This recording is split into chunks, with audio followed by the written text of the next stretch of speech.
लेकिन जो साहिर साहब हैं, he is very varied. He can write any type of song. पहला लाइन होता है ना मैं, फिर सेकंड लाइन ना तुम, ना मैं ना तुम, जैसे कि he is giving himself and her a recipe of how to behave. But पूरा जो स्ट्रक्चर है, इट इज ना हम, ना मैं, ना हमारी, ना तुम्हारी. It's very interesting. I have not seen a song like that. एक बार मैंने लता जी से पूछा कि देखिए गाने में क्या आपके ख्याल से कौन सी चीज़ बहुत ही इम्पोर्टेंट है, बहुत अहम है, ट्यून या लफ्ज़? और उन्होंने कहा लफ्ज़. सोच के कहा लफ्ज़. आजकल की दुनिया में सब कुछ फास्ट है, लेकिन जो हिस्ट्री है, अगर आप नहीं जानते कि क्या हुआ था, तो आपको याद कैसे रहेगा क्या हो रहा है? जो आप ज़िंदगी में कुछ बदल सकते हैं तो ठीक है, लेकिन आपकी कंट्रोल में नहीं है, तो धीर धरे.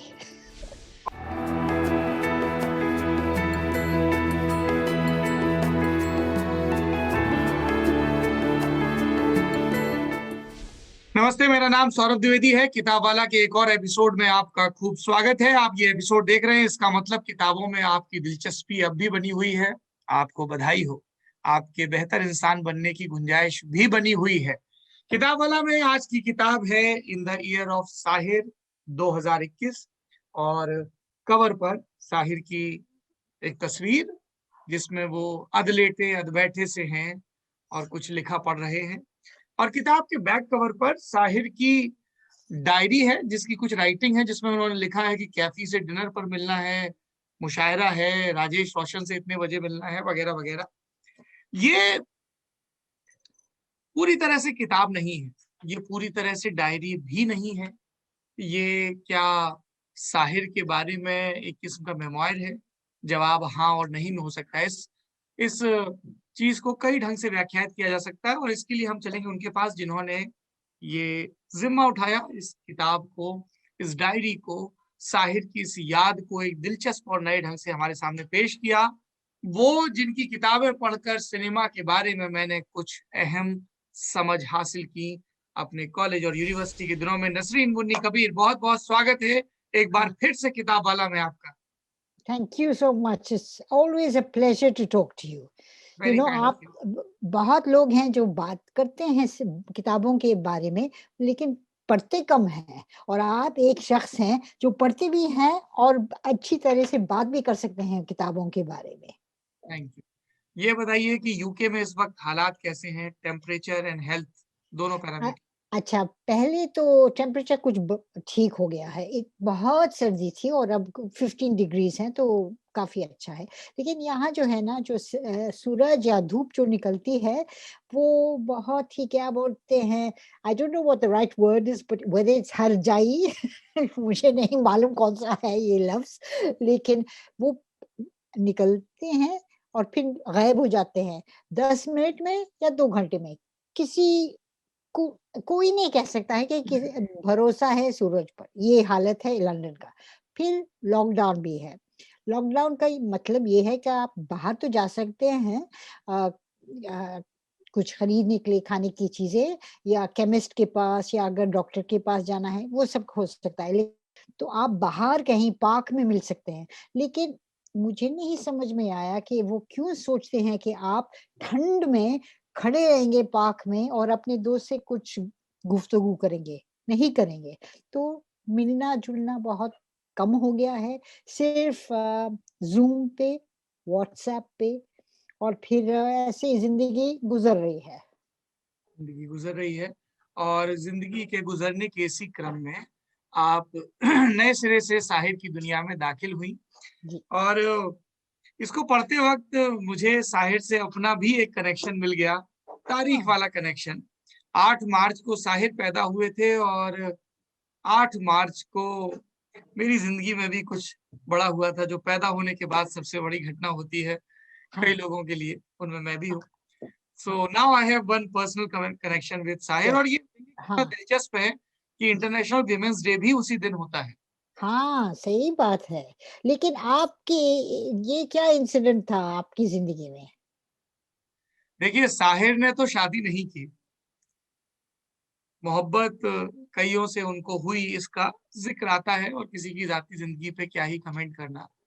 लेकिन हमारा ब्याह भी उसी रोज हुआ था, तो अच्छा। वो हमारा एक पर्सनल कनेक्शन स्टैब्लिश हो गया। मैं आज ही अपनी पत्नी को बता रहा था जब मैं इस इंटरव्यू के लिए इस किताब को नए सिरे से रिवाइज कर रहा था कि अरे तुम्हें पता है 8 मार्च को साहिर पैदा हुए थे। तो इट्स लाइक दैट अच्छा। दैट वो एक यस, जो यस, इट्स अ एक आंखों में कनेक्शन। चमक आ जाती है हाँ, ना कि अरे मेरा हाँ, जो नाम है वो इस हाँ, मशहूर आदमी का भी नाम है, या मैं हाँ, जिस दिन पैदा हुआ उस दिन ये हाँ, महान इंसान पैदा हुए। तो सही ऐसा बात है। कुछ। और फिर आप कभी भूलेंगे नहीं उनकी ये जो बिल्कुल, बर्थडे, कभी नहीं भूलेंगे। बिल्कुल, बिल्कुल। वैसे भी ताहिर जो लिख गए हैं, उसके बाद उनको भूला भी नहीं जा सकता। आप मुझे सबसे पहले ये बताइए कि ये जो इस किताब का स्ट्रक्चर है, जिसमें एक तरफ प्लानर है, इस तरह से देखिए ये जी, तारीखें लिखी हैं, एक तरफ साहिर की तस्वीरें हैं, उनसे जुड़े वाक़ये हैं, जैसे ये मजरूह सुल्तानपुरी का लिखा है या फिर ये यश चोपड़ा का लिखा है। इस स्ट्रक्चर का ख़्याल कैसे आया कि एक किताब हो जो आधी किताब हो और आधी डायरी हो? बात ये है कि बायोग्राफ़ीज़ में काफ़ी लिख चुके हैं लोग। 2 बड़े बायोग्राफ़ीज़ हैं इंग्लिश में, अक्षय मनवानी और एक सुरेंद्र देओल ने लिखा है। बड़े-बड़े किताबें हैं और उसके बाद साबिर दत्त साहब ने बहुत लिखा है फ़न और शख्सियत में, और फिर काफ़ी किताबें निकली हैं उर्दू में और हिंदी में। तो मैंने सोचा कि और कोई नई चीज़ नहीं ला सकते हैं, लेकिन एक नई चीज़ ला सकते हैं, वो है टू, जैसे हिंदी में कैसे बोलना, टू मार्क टाइम। डायरी जो होता है वो वक़्त को ठहराता है। तो मैंने सोचा कि ये वक़्त की बात है। 100 साल पहले साहिर का जन्म हुआ, तो अगर हम लोग डायरी का फ़ॉर्म लें तो वी विल मार्क टाइम। और ये बहुत, हम लोग वक़्त को रोक नहीं सकते हैं, लेकिन एक डायरी, आप पुराने अपनी ही डायरी देखें, वो लिख शायद होगा 92, 99, तो it it is concealed in those pages, time is concealed, it's stopped there. तो मैंने सोचा कि 100 साल के वक़्त पे ये डायरी हो और फिर नई चीज़ हो। नई चीज़ क्या कह सकते हैं आप? जो लोग उनके साथ काम किए हैं, जैसे लता जी या आशा जी या गुलज़ार साहब, जो जानते थे उनको, वो अपने एक्सपीरियंस, इंसिडेंट्स, इम्प्रेशंस वो लिखें, और जो नई जनरेशन है, वो लिरिसिस्ट और सब, वो भी लिखें कि साहिर उनके लिए क्या माने देते हैं। और फिर जो एकेडमिक्स भी हैं, उन्होंने बहुत भी लिखा है साहिर के बारे में, तो ये सब कुल मिला के ये डायरी बनी। लेकिन ये डायरी जब जब ये आइडिया आया था, दिस वाज़ 2019, और फिर ओके। लॉकडाउन हुआ था। मैं बॉम्बे में थी और हुँ। लॉकडाउन में सबको ईमेल भेजना और फिर फ़ोन करना, और फिर ये जो जो जिसने लिखे हैं, वो काफ़ी मुश्किल था, लेकिन हो गया। हो गया। शुरू करते हैं इंट्रोडक्शन से। जी, बाईं तरफ एक दिलचस्प तस्वीर है, और ज़्यादातर तस्वीरों में साहिर मुस्कुराने से या किसी ख़्याल में मुब्तला होने से ज़्यादा गुम से लगते हैं, किसी दूर के ख़्याल को जैसे भींच के पास लाने की कोशिश कर रहे हों। और ये बड़ा इंटरेस्टिंग है जानना कि जब वो बिल्कुल नौजवान थे तब उनका ये he was in his early 20s हैं, अ, कि उनका तल्खियाँ संग्रह आता है और उसकी वो मशहूर कविता जिसके नाम पर लोग किताब खरीदने जाते थे। एक शहंशाह ने दौलत का लेकर मज़ाक, लेकर सहारा, हम गरीबों की मोहब्बत का उड़ाया है मज़ाक, मेरे महबूब कहीं और मिला कर मुझसे। जी, जी। हाँ, वो मशहूर हो गया था ये शेर, कि सब लोग खरीदना चाह रहे थे और पूछना चाह रहे थे कि कौन है ये? और ये जब आप उनका ये वर्ल्ड व्यू देखें, ये जवानी का है, early 20s, this is a more cynical view of love, but also it's a revolutionary view of love. It is on the side of the workers. It's on the side of the underdog. और फिर आप उनके सब काम में देखें या गानों में या शायरी में, तो ये पॉइंट ऑफ व्यू है, और ये पॉइंट ऑफ व्यू बहुत ही ये जवान लोगों का है। हम लोग जब थोड़े उम्र बढ़ जाती है तो रेवोल्यूशन के बारे में कम सोचते हैं, पेंशन के बारे में ज़्यादा सोचते हैं। हुँ। आप जब मुझे ये बोल रही थी तो मुझे इस डायरी से वरुण ग्रोवर का वो राइट अप ध्यान आता है, इसमें वो कह रहे हैं कि जो कवि प्रदीप ने लिखा, देख तेरे इंसान की हालत क्या हो गई भगवान, तो उसके काउंटर में साहिर लिखते हैं, देख तेरे भगवान की हालत क्या हो गई इंसान। हाँ, बिल्कुल। वो बहुत देखते थे और सोचते थे कि जो भी चीज़ I mean people were listening to और व्हाटएवर, कि उसको किस तरह से उसका जो कैमरा एंगल है, उसका पॉइंट ऑफ व्यू है, उसको बदल दें। और आप गानों में भी देखिए, वही चीज़ प्यार और मुलाकात और सब कुछ वो दूसरी I mean from another angle, from another perspective. और उनका जो खासियत है वो है चेंजिंग पर्सपेक्टिव। और हम लोग जब वो सुनते हैं वो काम या शायरी, गाने या शायरी, हम लोग को भी सोचना पड़ता है, अच्छा ये ताजमहल है, लेकिन जी। ताजमहल सिर्फ एक लव स्टोरी नहीं है, किसने बनाया है, ईंट किसने, you know, who carried it, who built it, और बारिश हो रही थी या धूप हो रहा था, क्या हालत थी लोगों की, मजदूरों की, हम लोग पहले नहीं सोचते थे इसके बारे में। तो ये साहिर साहब की खूबसूरत चीज है, वो हमेशा हर चीज को दूसरी एंगल से देखते हैं। ये आप मुझे बता रही थी, देखिए जावेद सिद्दीकी के राइट अप में जिक्र है इस गाने का, और कितनी मकबूल लाइन है। मैं नए सिरे से इस पे सोच रहा था, ए सारे जग के रखवाले, निर्बल को बल बल देने वाले, बलवानों को दे दे ज्ञान। अब ये हाँ, कितनी महत्वपूर्ण पंक्ति है कि जो ताकत की पोजीशन में है, थोड़ा सा उनके अंदर नॉलेज आ जाए, पैथी आ जाए, तो चीजें कितनी सुधर जाएं। हाँ, इसलिए वो जो है, जो ताकत वाले हैं, they are calling the shots, they are the ones ruling. अगर उनको विजडम ना आए तो हम लोग क्या कर सकेंगे, कुछ नहीं। तो people in power are the ones who must be wise, यही कह रहे हैं। अच्छा, मैं यहाँ पर एक कन्फेशन भी करना चाहूंगा आपके सामने, अपने व्यूअर से भी। कई दफा ये हमारी अपनी नासमझी होती है, खींच भी होने लगती है कि यार पुराने लोगों पर कितने दफा बात होगी, चाहे वो हिंदी के हों, अंग्रेजी के हों, संस्कृत के हों, कुछ नए पर बात हो। लेकिन फिर जब उस खींच को किनारे रख के हम इन पुराने लोगों के टेक्स्ट में नए सिरे से दाखिल होते हैं, तो नए रेफरेंस मिलते हैं। मैं आपको बिल्कुल एक टटका ताजा तरीन उदाहरण देता हूँ। एक हम लोग ललन टॉप पे प्रोग्राम करते हैं दुनियादारी के नाम से, जिसमें हम वर्ल्ड अफेयर्स के बारे में बताते हैं। अभी 2 दिन पहले ही कॉन्गो में वहां के एक मिलिशिया ने इटली के एम्बेसडर पर हमला किया। वो यूएन फूड प्रोग्राम के लिए कहीं जा रहे थे, उनको मार दिया। तो मैं उसके बहाने फिर मैंने अपनी व्यूअर्स को कॉन्गो की पूरी दुर्दशा के बारे में बताया, कैसे वो अलग अलग कॉलोनी रही, जबकि if we go by the mineral deposit, they can be world's richest country. और फिर मैं ये किताब जब दोहरा रहा था तो खून फिर खून है, ये कोंगोलीज लीडर पेट्रिस लुबुम्बा के को ध्यान में रखकर लिखा गया है। So like how relevant it is कि यस, आप उस टेक्स्ट को आज भी नए सिरे से नए हाँ, कंटेक्स्ट में पढ़ हाँ, सकते हैं। हाँ, बिल्कुल।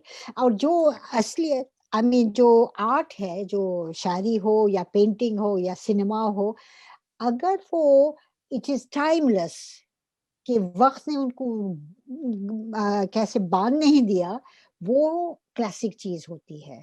क्लासिक ऐसे नहीं है कि सब पुरानी है।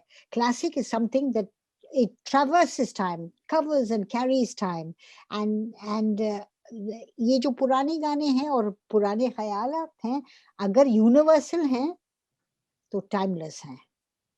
अगर यूनिवर्सल नहीं है तो it could be about the Congo leader, it could be about some other leader. Yes, yes, yes. It जो should be परछाइयां में applicable. आखिरी में एक लंबी पोयम है, जिसको जी, कोई सुएज कनाल के साथ जोड़ता है, हालांकि आपने इसमें क्लियर किया है कोई अलग अलग के साथ, लेकिन अगेन वही चीज है कि चाहे वो युद्ध की विभीषिका हो, हथियार हो, क्रूरताएं हो, वो हमेशा ही रेलेवेंट जी, रहता है। जी। ये जो परछाइयाँ हैं, किसी ने गलत, आई मीन they were जी। mistaken to say it was Suez Canal. It was Second World War. Yes, Second World War. And also Bengal famine. Yes. So about the hunger and famine and destruction. मुझे इसमें बिल्कुल शुरुआती chapters में से एक है लता मंगेशकर जी का। तो उसमें ये देखिए, ये गाना मैंने अब तक नहीं सुना था, और मैंने सुना, ये आंखें देखकर हम सारी दुनिया भूल जाते हैं। और आपने सुना फिर जी, on YouTube? Yes. Yes, yes. Is और इट अच्छा है ये गाना? हाँ, ये गाना अच्छा है और प्रेमियों को अक्सर आँखों की तारीफ करने के लिए नए-नए मेटाफर्स खोजने पड़ जाते हैं। हाँ, बिल्कुल।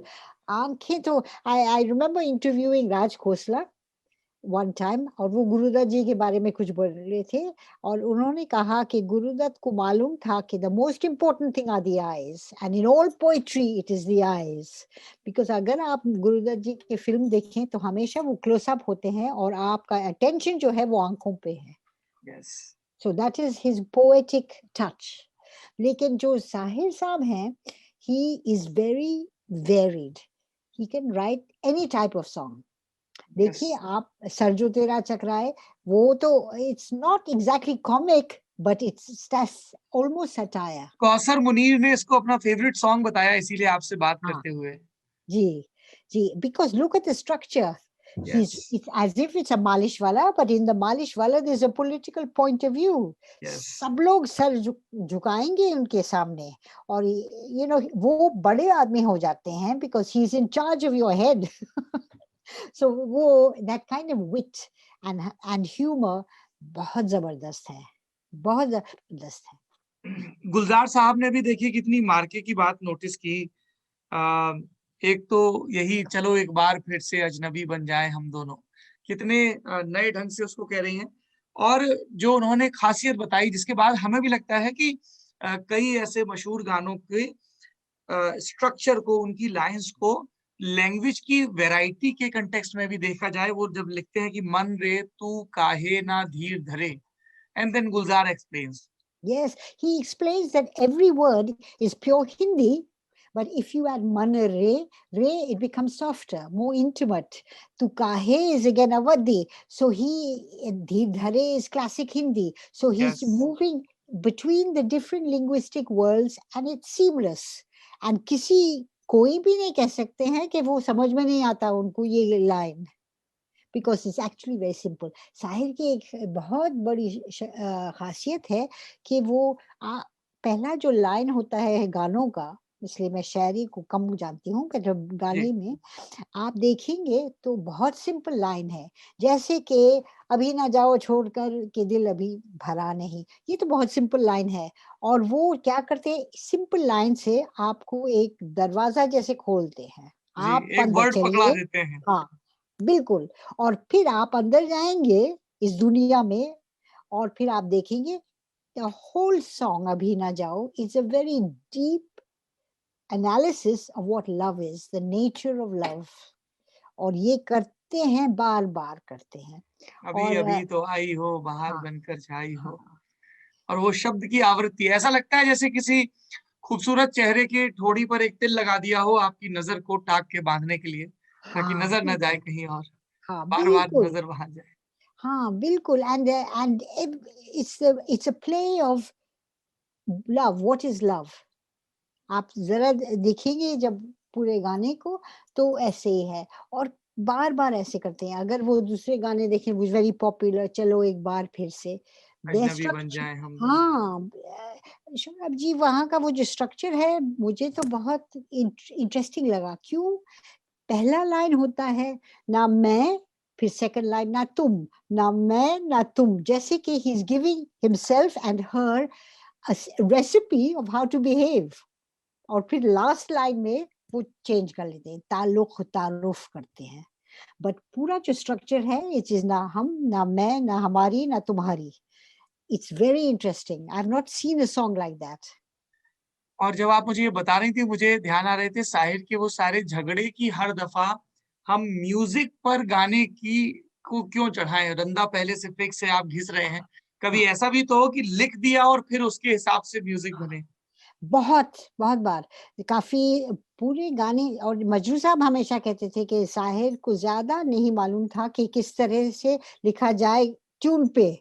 वो हम्म, लिखते हैं और फिर दे देते हैं। इसलिए अगर आप ये यही गाना लें, चलो एक बार फिर से, it is a poem called एक खूबसूरत मोर एंड इट इज़ इन तलखियाँ। yes। तो and Kabhi Kabhi is also in Talkhia. Yes. So he takes some of the songs, adapts it a little bit to the cinema situation, और फिर वो गाना बन जाता है. लेकिन हमेशा वो मुझे लगता है लफ्ज पे ले आए हैं. एक बार मैंने लता जी से पूछा कि ये देखिए गाने में क्या आपके ख्याल से कौन सी चीज बहुत ही इम्पोर्टेंट है, बहुत अहम है, जी। ट्यून या लफ्ज? और उन्होंने कहा लफ्ज, सोच के कहा लफ्ज. और अगर आप रफ़ी साहब के या मुकेश जी के या लता जी या आशा जी या किशोर दा के गाने सुने, उनको पहले मालूम है कि ये लफ्ज के क्या माने हैं और किस तरह से उसको एक्सप्रेस किया जाए. और आप अगर बाद आजकल तो छोड़िए, पर बाद के गाने देखें तो आप वो डिक्टेशन नहीं ले सकते हैं गाने की. आप अगर गाना सुने आपको नहीं लिखना आएगा, लेकिन आप अगर लता जी या रफ़ी साहब के गाने सुने, आप एक पेंसिल पेपर दे के तुरंत आप डिक्टेशन ले सकते हैं, इतने साफ लफ्ज. तो उस जमाने के पोएट्स भी साफ लिखते थे. लेकिन साहिर के लफ्जों को सुनना थोड़ा मुश्किल हो जाता था 6 बजे के बाद, जैसा बी.आर. चोपड़ा ने कहा. उन्होंने कहा कि क्या होता है कि वो एक बहुत बुरी आदत है साहिर साहब की, वो है शराब पीना, और 6 बजे के बाद उनसे नहीं मिलते थे. क्यों? इसलिए वो नहीं बात करते थे, व्हिस्की बात करते थे. तो तो वो मुश्किल हो जाता है, लेकिन साहिर साहब तो इंसान भी थे, शायर भी और इंसान भी. जी, बिल्कुल.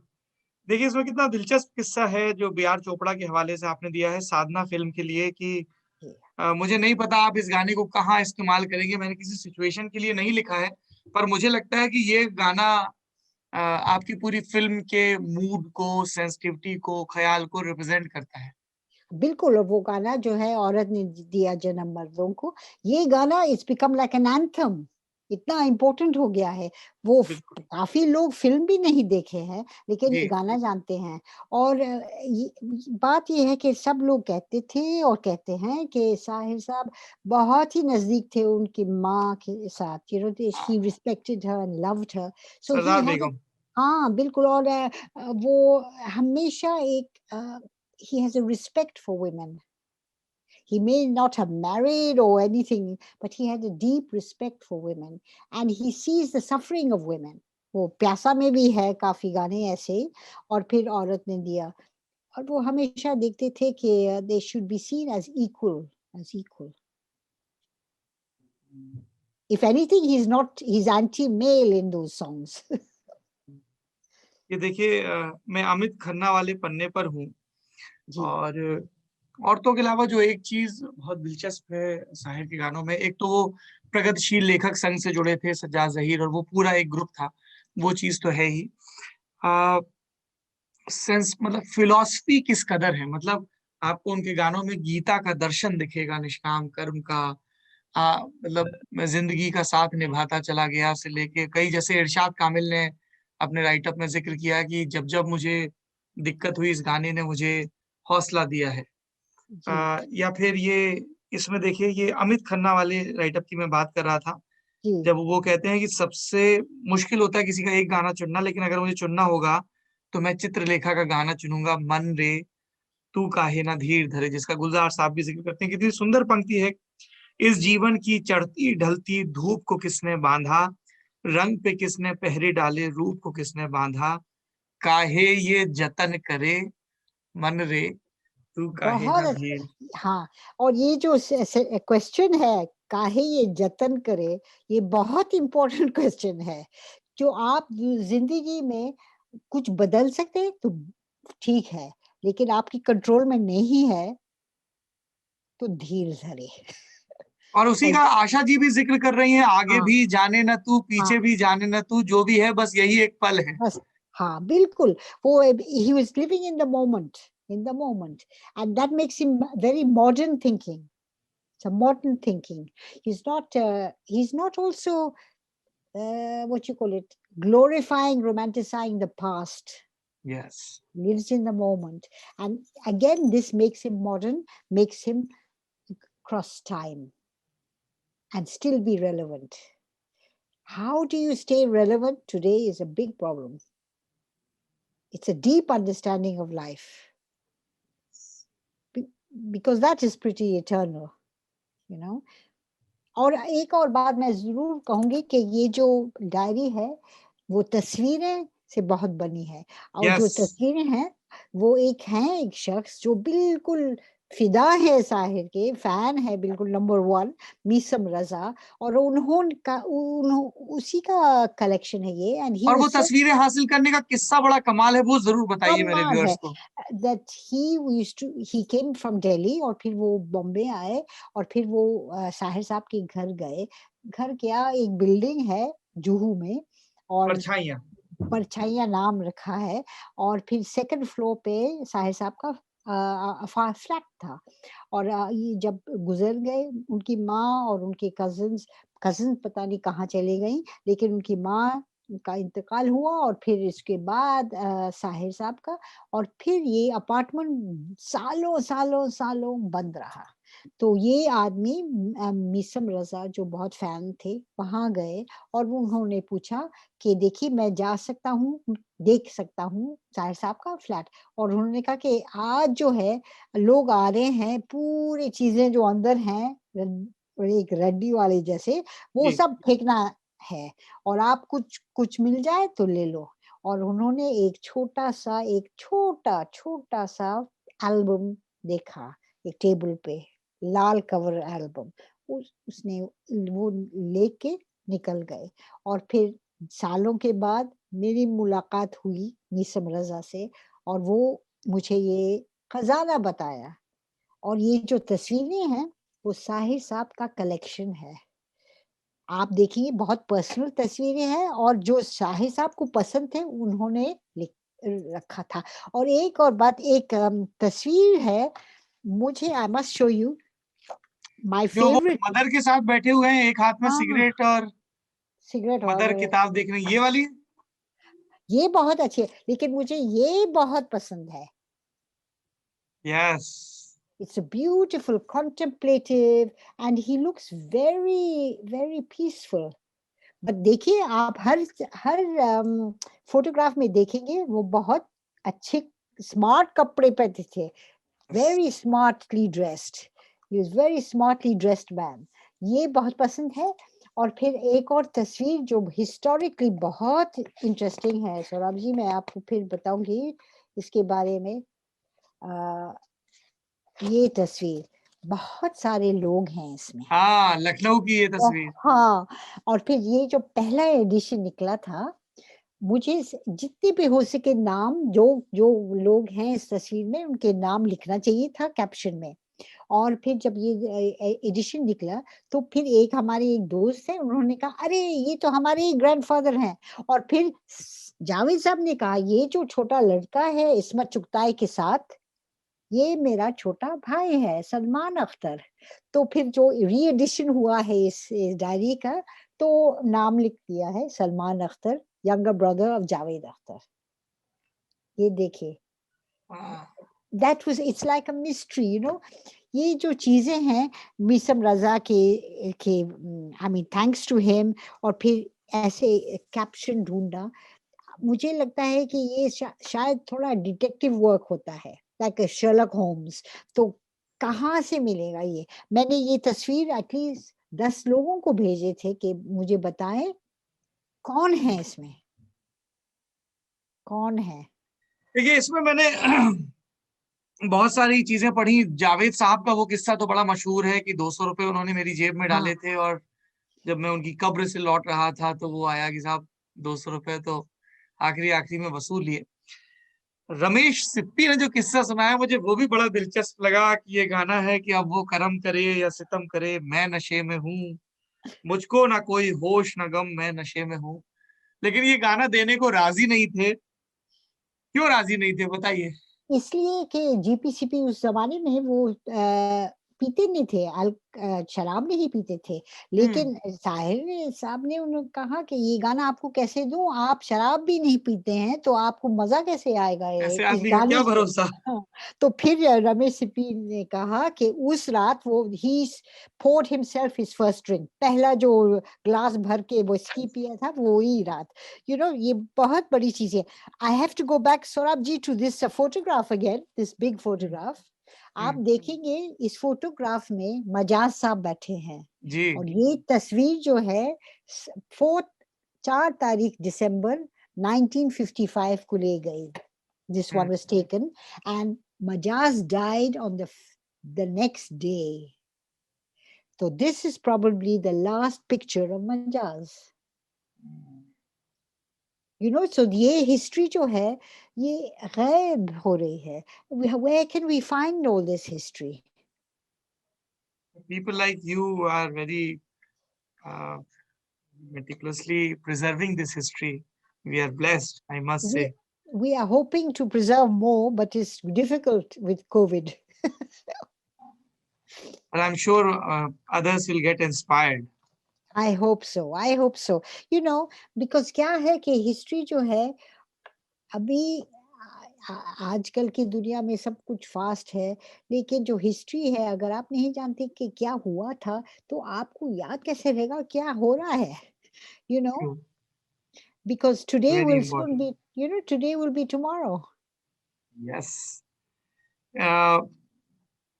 ये सब हम बात कर रहे थे जी तो उसी दौरान मैं पन्ने पलट रहा था और वहीदा रहमान वाला जो चैप्टर है, पन्ना है, उसमें एक लाइन है, पता नहीं हो सकता है मेरी खामा ख्याली हो कि मुझे वो लाइन कुछ जरूरत से ज्यादा मीनिंगफुल लग रही है। ये लाइन है लास्ट पैरा में, I didn't really talk much to Sahir Sahib when I happened to meet him. He was very quiet and I was quiet too. I think there were too many quiet people around in those days. yes ये सही बात है। वहीदा जी ज्यादा बात नहीं करती थी। She was 17-18 years old प्यासा के जमाने में। गुरुदत्त जी भी सब लोग बोलते थे वो ज्यादा बात नहीं करते थे। तो फिर in those days for a woman, an actress, a young girl to go up and start talking to the poet, it would have been a little bit scandalous. I think it would have been very awkward.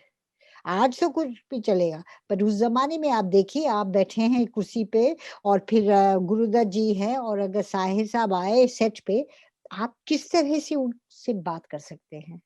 और फिर he was a big shot. He was a big shot. He was an important man. He was a poet. So I'm sure a young lady like Wahida ji in those days, she would have been very intimidated, shy.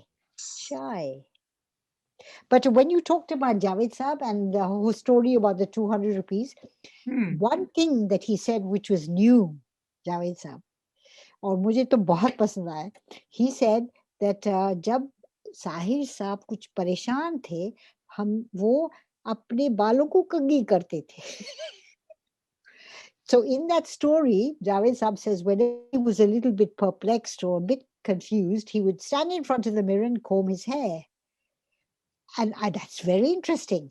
Yes, So it is, it's an it's a interesting trait. very interesting little feeling about the character.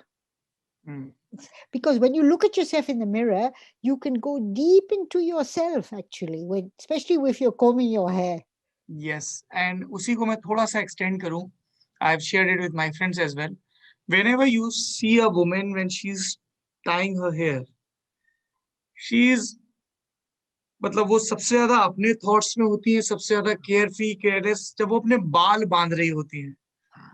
तो जैसे आपने वो साहिर का जिक्र किया ना, मुझे वो महिलाओं का बाल बांधना याद आ गया। मतलब मुंह में कुछ क्लचर है, पिन है, something hair pin, and then they're totally into themselves right at that point. Absolutely right. It's a very concentrated time. Very concentrated. अच्छा, चलिए वापस गानों की तरफ लौटते हैं।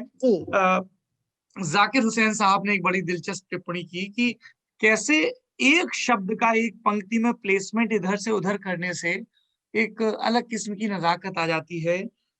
ही राइट्स की ये शाम जरा ढल तो ले, लाइन ये हो सकती थी, लेकिन लाइन हुई ये शाम ढल तो ले जरा। Yes. और वो Yes, जरा शब्द जब बार बार आता है, जो आप हम लोग अभी के सिलसिले में बात कर रहे थे। ji. But you see, when Zakir Saab was saying he was following the rhythm. Yes, So one is the words, और लता जी ने कहा कि साहिर साहब के जो लफ्ज हैं और शब्द हैं वो बहुत ही मेलोडिक हैं. Just to hear it is musical. That's melodic. And what is Zakir Saab adding is it's not just melodic, it's also rhythmic. So the rhythm of the words is very important. And by shifting the zara, he surprises you because you expected it where it's supposed to Yeah. be. And he surprises you, but he does it totally rhythmically. Again, these are people who really understand language and rhythmic language. And they are the poets and we are just readers. अभी हम कुछ देर पहले मैं आपसे जिक्र कर रहा था कि how we tend to and we should revisit our classics. और अनुराग कश्यप का एक पन्ने पे आपने जिक्र किया है, जिसमें वो कहते हैं कि जब वो ये सुन रहे थे इन हिज डार्क फेज, ये महलों, ये तख्तों, ये ताजों की दुनिया, और तो उन्हें ख्याल आया गुलाल का और उन सब चीजों का। दानिश हुसैन ने एक बड़ी कमाल की लाइन की तरफ ध्यान दिलाया इस किताब में, कौन रोता है किसी और की खातिर है दोस्त, सबको अपनी ही किसी बात पे रोना आया। हाँ, बिल्कुल बिल्कुल, और ये सही बात है, सही बात है कि I mean you can feel empathy for somebody else, but deeply we are involved with our own problems. We और are, वो we are. गाने सुनते हुए, चीजें देखते हुए अपनी हाँ, ही तकलीफें याद हाँ, आती हैं। बिल्कुल। और आप जब पहले बात कर रहे थे about the philosophy, another majorly philosophical song was मैं जिंदगी के साथ निभाता चला गया. जो खो गया मैं उसको भुलाता चला गया। हाँ, that is philosophy. How are you going to live your life? What attitude will you go through life? बर्बादियों का सोग मनाना फिजूल था। हाँ, बट और आप आपको देखिए कैसी फकीरी चाहिए, कैसा खिलंदड़पन चाहिए, कैसा हाँ, बैरागीपन चाहिए, कैसा मस्त मौला होना चाहिए कि बर्बादियों का जश्न मनाता चला गया। कबीर लिखते हैं कितने बरस पहले कि जो अपना घर जलाए वो हमारे साथ चले। हाँ, ब्यूटीफुल। मुझे लगता है ये जो सब शायर हैं वो ये जो आप कह रहे हैं कबीर के बारे में, वो सब पढ़ चुके हैं. I am sure they have read it, they have हाँ, अंडरस्टूड साहिर इट. की राइटिंग में तो मुझे कबीर का इम्प्रेशन इनफैक्ट अच्छा, बहुत दिखता है। अच्छा, that's जी very जी। interesting. हाँ Then I जी, have to ask you to write another page अगर डायरी नंबर 2 निकले. I'll be honored। Huh? But tell me, which song do you like? मुझे तो मैं अभी थोड़ा सा कंफ्यूज हो रहा हूँ, लेकिन मेरे ख्याल से ये साहिर का ही लिखा है, लागा चुनरी में दाग छिपाऊं कैसे। हाँ, और इस गाने में पूरा कबीर का इम्प्रेशन हाँ, है ना। तो कबीर इस बात की बहुत, कबीर बार बार, क्योंकि कबीर जुलाहे थे, ही वाज अ वीवर, और उनकी पोएट्री में जो वीविंग से जुड़ी तमाम चीजें हैं वो एक मेटाफर के तौर पर आती हैं। तो कबीर बार बार इस बात को कहते हैं कि आपने जतन से जो चादर ओढ़ी है, मतलब ये देह हासिल की, ये बॉडी, उसको सुरक्षित रखो, अच्छे काम करो। और आप ये पूरा गाना सुनिए, लागा चुनरी में दाग छिपाऊं कैसे, और आखिरी में लाइन आती है, कोरी चुनरिया आत्मा मोरी मैल है माया जाल, ये हाँ, दुनिया मेरे बाप, बिल्कुल. वो दुनिया, वो बहुत Yes. कमाल का है, बहुत ही कमाल का ट्रांस है. में ले जाने वाला। Yeah, बिल्कुल. That's a beautiful choice. Beautiful choice, you know. I tell you, क्या गाने हैं. Really, क्या गाने थे. और और मैं फिर जानबूझ के प्यासा के जिक्र से बच रहा हूँ, क्योंकि वो सबको पता है, होना भी चाहिए। हाँ, सबको हाँ, पता है. बट ऐसा लग रहा है कि that he only wrote प्यासा, but उन्होंने बहुत लिखे हैं. You know, और ये another. देखिए जैसे वो नितिन मुकेश ने जिक्र किया, गप्पू जी गम गम। हाँ, बिल्कुल. बिल्कुल. और फिर चीनो अरब हमारा क्या गाना है वो. अच्छा देखिए, बहुत. यहाँ पर मैं ठहर के पाकिस्तान ने एक गड़बड़ की, इसके लिए उनका शुक्रिया अदा करना चाहता हूँ। इनकी माँ तो चली गई थी लाहौर, वहां मिली, और पाकिस्तान साहिर लुधियानवी पे मुकदमा नहीं करता तो साहिर अपने वतन भारत नहीं लौटते, और हमें हाँ, बड़ी खुशी है कि साहिर अपने हिंदुस्तान लौटे और यहीं रहे। तो एक तो हाँ, ये चीज, और दूसरा जो आपने देव आनंद के हवाले से जिक्र किया है कि हफीज जलंधरी हाँ, की जो गजल है अभी तो मैं हाँ जवां हूँ, और उसकी तर्ज पर फिर ये जो लिखते हैं साहिर साहब। हाँ बिल्कुल, because that was very important. मैंने पूछा देव साहब से, देखिए ये जो गाना है सबको पसंद है, लेकिन ये कैसे हुआ? तो उन्होंने कहा कि ये गाना जो है अभी ना जाओ छोड़कर, कि उसी दिल अभी भरा मीटर नहीं। पे, जी, वो एक हफीज जलंधरी साहब ने लिखा है, अभी तो मैं जवान हूँ। तो उन्होंने कहा शायर को, देखिए इसी मीटर पे हम्म आप गाना लिखिए। तो हम्म। उन्होंने लिखा अभी ना जाओ छोड़कर। पर आप देखेंगे मीटर सही है, लेकिन सब ख्यालात साहिर साहब के हैं। But you can see that the references, देखिए देव साहब, that means Dev Saab is reading Urdu poetry. That means those people who knew Urdu poetry and classical poetry. और इस गाने में तो जिसको हम लोग कहते हैं ना मेस्मराइज, मतलब मेस्मराइज से भी ज्यादा थोड़ा सा you feel hypnotize. You can Yes, watch yes, this song on loop, you can watch it, you yes, can listen music, words, expressions and the share beauty on the yes, yes. Celluloid, everything. Really. और जब मैंने काफी लोगों से पूछा आपका favourite गाना कौन सा है, I'll say 7 out of 10 said अभी ना जाओ छोड़कर। 7 out of 10। यू नो, कितने यू कैन गाने। Feel that Yeah, longing in the words, अभी अभी तो आई हो। yes. एंड देन जावेद साहब हमेशा एक चीज कहते हैं साहिर साहब के गानों के बारे में, और ये बहुत अच्छी चीज है। उन्होंने कहा कि साहिर साहब क्वाइट ऑफन क्या करते हैं, एक लाइन लिखते हैं कुदरत, नेचर के बारे में, और एक लाइन महबूबा के बारे में। तो आप अगर देखें वो गाना सुन जा दिल की दास्तान, पैरों की शाखों पे सोई सोई चांदनी, फिर वो यूनिवर्स और नेचर के बारे में, और फिर आप लवर के बारे में, तेरे ख्यालों में खोई कोई चांदनी। So he goes again from nature to the beloved. So Javed Saab कहते हैं, if you do that, you bring the universe into your song. And he does that in Abhi Na Jao Chhodkar as well. And जैसे इसमें तो उन्होंने nature को महबूब के साथ जोड़ा। हाँ, हमने कभी प्रदीप वाले गाने का जिक्र किया। एक जगह वो लिखते हैं वो सुबह कभी तो आएगी, और फिर उसी में बोलते हैं वो सुबह, उस सुबह को हम ही लाएंगे, वो सुबह हम ही से आएगी। दिस हाँ, इज वेरी इंपॉर्टेंट कि एक पोएट सिर्फ क्वेश्चन पोज नहीं कर रहा है, वो आपको राह भी दिखा रहा है।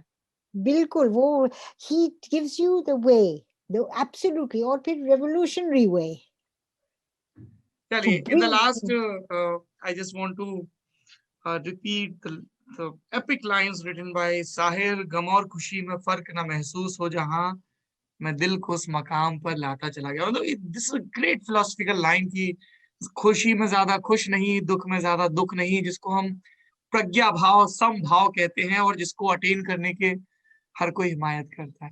थैंक जी, you so much for this thank you, beautiful diary. thank you. Can't I'm thank so you glad enough. you liked it. I think it will, people have liked it, and the publishers, Westland, they're very happy with it. Everybody's happy with it. And I must tell you, Saurabhji, I've written about 18 books on Indian cinema, and I have never got as much praise for anything but this book, this Really? diary. Really, I promise you. I promise you. But and uh, uh, few people might think that because you are sitting in front of me, so this may fall in the category of flattery, but let me say it again. मैंने आपकी जो भी किताबें पढ़ी हैं, उन्होंने cinema और संगीत के बारे में मेरी समझ को बहुत बढ़ाया है, चाहे वो लता मंगेशकर वाली किताब हो, और जब मैंने पहली दफा आपकी जावेद अख्तर से बातचीत पढ़ी वो सिनेमा के बारे में, when he is describing Sholay के वो सीन, पॉज, शब्दों का इस्तेमाल, I was like wow, probably this is how I should relook at everything I have watched so far. So Lovely. Yes. In fact वो Well, एक पॉइंट था मेरे लिए, इफ आई लुक बैक, जब जब मैंने सिनेमा को थोड़ा दूसरे ढंग से देखना शुरू किया, मतलब एक जो फर्स्ट रीडिंग थी उसके इतर जाने की कोशिश की। So I am very grateful to you and I will but always that be. that is the biggest compliment anybody can give, because I want to be able to open the door to another way of thinking. And May if you you are, keep writing and keep opening doors for yes, people like me. I was about to say youngsters like me, but when I realized no, but now I'll be 40 in a couple of years. youngsters, So youngsters like you, thank you youngsters. so much. Thank you Thank so you much so much. for being the part of Kitabwala again.